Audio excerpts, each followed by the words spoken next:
ഇതിലെന്താണ് ഏറ്റവും പ്രധാനപ്പെട്ടത്? ദേവസ്വം ബോർഡിൻ്റെ തീരുമാനമല്ലേ. ആ തീരുമാനം ആരാണ് ചെയർമാൻ? ആരാണ്? പത്മകുമാറും വാസുവല്ലേ ചെയർമാൻ സ്ഥാനം വഹിച്ചത്? പത്മകുമാറിൻ്റെ കയ്യക്ഷരത്തിലല്ലേ മഷിയും കൂടെ നിങ്ങളല്ലേ കോടതിയിൽ പോലീസ് സമർപ്പിച്ച രേഖകളുടെ അടിസ്ഥാനത്തിൽ നിങ്ങൾ പറഞ്ഞ പച്ചമഷിയിൽ അദ്ദേഹം രേഖ തിരുത്തിയിട്ട് കൂടിയാണ്. ഇപ്പോൾ ബോർഡ് മെമ്പർമാർ ചിലർ പറയുന്നത് ഞങ്ങൾ അറിഞ്ഞിട്ടില്ലായിരുന്നു. ചില ബോർഡ് മെമ്പർമാർ സുപ്രീം കോടതി പോയിട്ട് പോലും സുപ്രീം കോടതി എന്നാ പറഞ്ഞേ, ഈശ്വരന് പോലും രക്ഷയില്ലാത്ത കളവ് കേസിലെ പ്രതികളായ ആളുകൾ ഇങ്ങോട്ട് വന്നിട്ട് ജാമ്യത്തിനോ അല്ലെങ്കിൽ ഇങ്ങോട്ട് വരണ്ട എന്ന് ഇന്ത്യ രാജ്യത്തിൻ്റെ സുപ്രീം കോടതി പറഞ്ഞില്ലേ? അപ്പോൾ പോറ്റിയെ കയറ്റിയതാരാണ്? പോറ്റിക്ക് അവസരം കൊടുത്താരാണ്? പോറ്റിയെ നിയന്ത്രിച്ചതാരാണ്? പോറ്റിക്ക് സൗകര്യം ഒരുക്കിയതാരാണ്? അതെല്ലാം ജനങ്ങൾക്കറിയില്ലേ? കേരളത്തിലെ ദേവസ്വം വകുപ്പ് ആരാണ്? മന്ത്രി ആരായിരുന്നു? ദേവസ്വം ബോർഡിൻ്റെ ചെയർമാൻ ആരായിരുന്നു എന്നത് വ്യക്തമല്ലേ? അതിലൊന്നും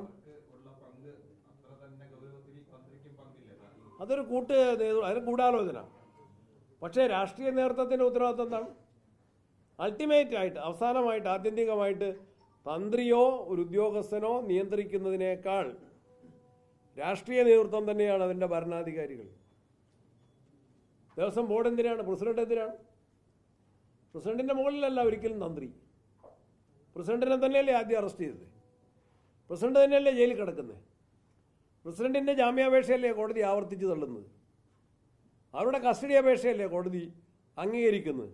അതിൽ SITയുടെ തന്നെ വാദമുഖങ്ങളല്ലേ നിങ്ങൾ ഈ ചെറിയ സ്വർണ്ണപ്പാളികളോ ധാരപാലക ശില്പങ്ങളോ മാത്രമല്ല പോയിട്ടുള്ളത്, വാതിലോ കട്ടിലപ്പടിയോ മാത്രമല്ല എല്ലാം കൊണ്ടുപോയി എന്ന് വ്യക്തമാക്കിയിട്ടുള്ളത് SIT അല്ലേ? അപ്പോൾ അവർ പ്രതിക്കൂട്ടിൽ തന്നെ നിൽക്കുകയാണ്. ഒരു ന്യായവും ഒരു വാദവും അവർ പറയുന്നത് ജനങ്ങൾ വിശ്വസിക്കുന്നില്ല. ആ തന്ത്രി മന്ത്രിയല്ല ഉത്തരവാദികൾ തന്നെ. തന്ത്രി ഉൾപ്പെടെ തന്ത്രിയും നിയന്ത്രിക്കേണ്ട മന്ത്രിയുണ്ടല്ലോ. മന്ത്രി നിയോഗിച്ച ദേവസ്വം ബോർഡുണ്ടല്ലോ. ഇപ്പോഴത്തെ പ്രസിഡന്റിനെയും 2025 പ്രസിഡന്റിനെയും മന്ത്രിയെയും ചോദ്യം ചെയ്തു. അന്നത്തെ മന്ത്രിയെയും ചോദ്യം ചെയ്തു. അവരെന്താ പറഞ്ഞതെന്ന് പോലും വ്യക്തമല്ല. അവർക്ക് രാഷ്ട്രീയ കവചം കിട്ടുന്നില്ലെങ്കിൽ, സംരക്ഷണ കവചം കിട്ടുന്നില്ലെങ്കിൽ അവരും ജയിലിലാകുമായിരുന്നു.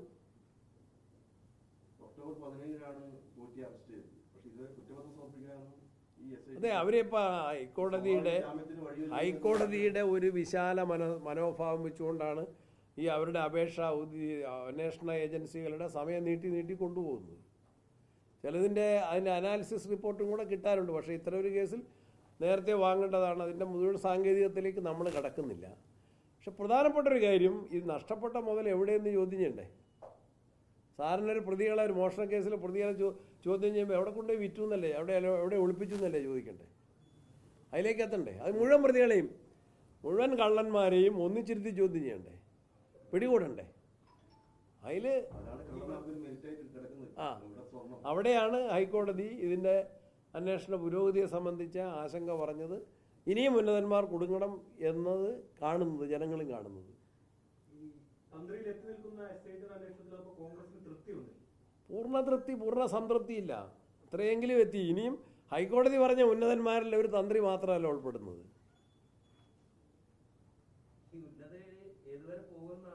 അല്ല, മന്ത്രിയെ ഇപ്പം ചോദ്യം ചെയ്തല്ലോ. ഞാൻ നേരത്തെ പറഞ്ഞത് തമാശയായിട്ട് എടുക്കണ്ട. മന്ത്രിയുടെ അഭിമുഖം രേഖപ്പെടുത്തുകയാണോ ചെയ്തത്? മുഖ്യമന്ത്രി പത്രങ്ങൾ കൊടുക്കുന്ന അഭിമുഖം പോലെ അദ്ദേഹത്തിൻ്റെ വാക്ക് കേട്ട് കഴിഞ്ഞാൽ എനിക്കെന്നാ പറയാനുള്ളതെന്ന് ചോദിച്ചെന്ന് അദ്ദേഹത്തിൻ്റെ. കടകംപള്ളി സുരേന്ദ്രൻ്റെ വാക്ക് ഞാൻ കേട്ടതാണ്, നിങ്ങളും കേട്ടു. ഞാൻ അന്വേഷണ ഏജൻസി എനിക്കെന്നാ പറയാനുള്ളതെന്ന് ചോദിച്ചു. അതിനാണോ അദ്ദേഹത്തിൻ്റെ അഭിമുഖം? മാധ്യമങ്ങൾ അഭിമുഖം നിങ്ങൾ പത്രക്കാരെ ഞങ്ങളെ കാണുന്ന പോലെയാണോ ഈ അന്വേഷണ ഏജൻസികൾ മുൻ മന്ത്രിയെ കണ്ടത്, കടകംപള്ളി സുരേന്ദ്രനെ കണ്ടതെന്ന് അറിയാൻ താല്പര്യമുണ്ട്.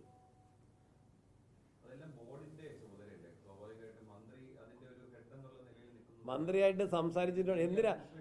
എന്തിനാ മന്ത്രിയെ ചോദ്യം ചെയ്തത്? എന്തിനാ ചോദ്യം ചെയ്യാൻ അന്വേഷണ ഏജൻസികൾ എന്തിനാ ചോദ്യം ചെയ്യാൻ? അഭിമുഖം നടത്തിയതല്ലല്ലോ. ഇത്രയും വലിയ ഒരു ക്രൈമിൽ, ഇത്രയും വലിയ ഗുരുതരമായൊരു മോഷണ കേസിൽ ഗൂഢാലോചനയും വിശ്വാസവഞ്ചനയും എല്ലാം ഉന്നയിക്കപ്പെട്ടിട്ടുള്ള ചാർജ്, അല്ലെങ്കിൽ അതെല്ലാം FIRലുള്ള അല്ലെങ്കിൽ റിമാൻഡ് റിപ്പോർട്ടുകളിൽ ആവർത്തിച്ച് പറയുന്ന ഒരു കേസിൽ അന്നത്തെ കാലത്തെ മന്ത്രിയെ അന്വേഷണ ഏജൻസി ചോദ്യം ചെയ്യുന്നത് വെറുതെ അഭിമുഖം രേഖപ്പെടുത്താനല്ലല്ലോ.